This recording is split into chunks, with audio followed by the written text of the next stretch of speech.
Hello and welcome to What the F Just Happened Today, your essential guide to the daily shock and awe in national politics. I'm Joe Amditis. Let's get to it.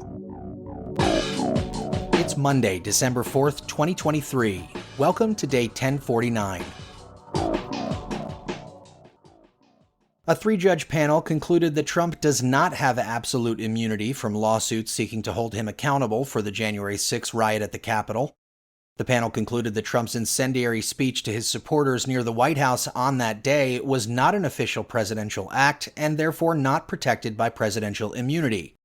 The chief judge added, when Trump acts in an unofficial, private capacity, he is subject to civil lawsuits like any private citizen.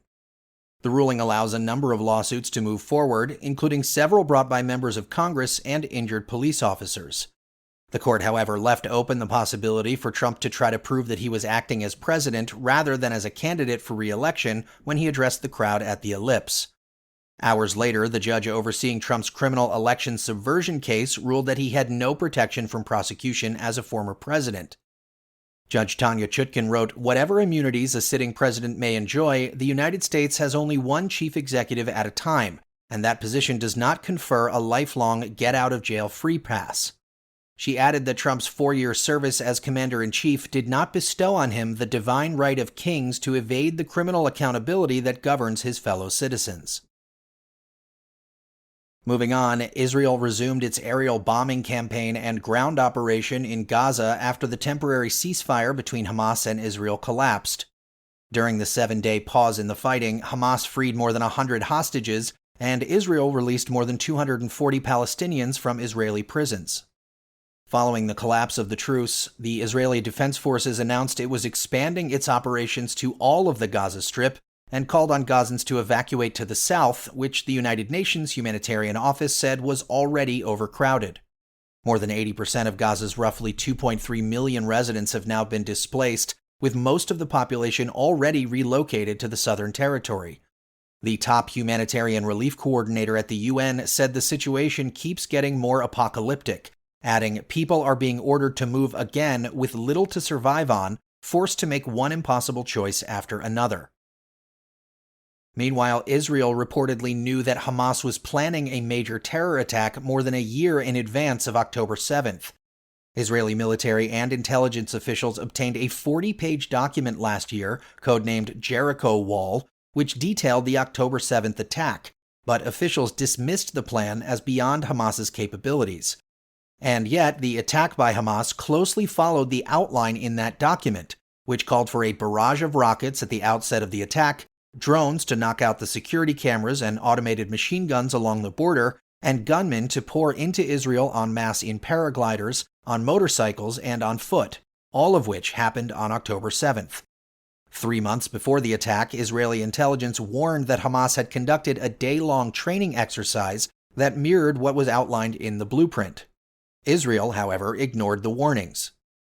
The United States National Security Council, meanwhile, said that the U.S. intelligence community has indicated it was not aware of Hamas's plan to attack Israel and did not have access to this document.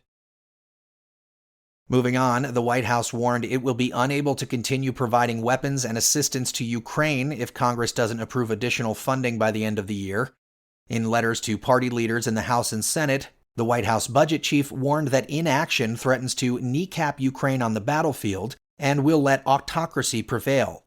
She added, we are out of money and nearly out of time.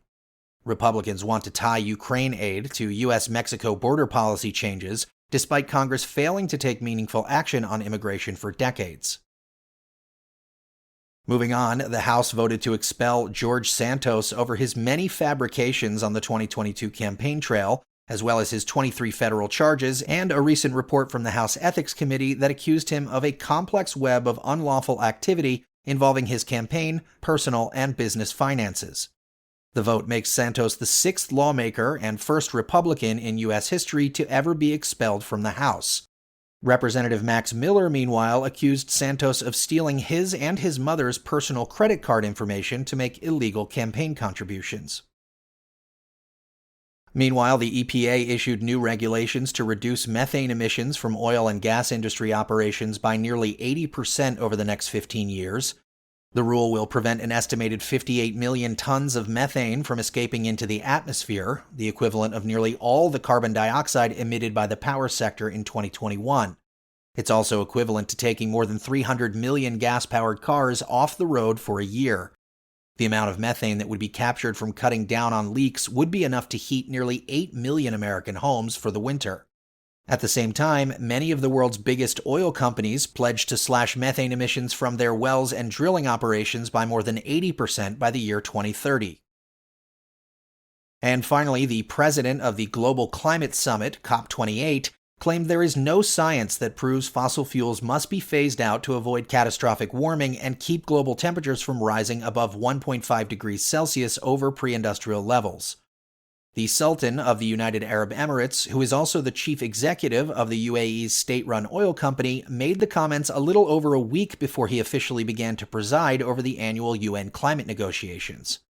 The UN, meanwhile, warned that nations must cut emissions from fossil fuels by 43% by the end of this decade, compared to 2019 levels, if they hope to limit warming to 1.5 degrees Celsius.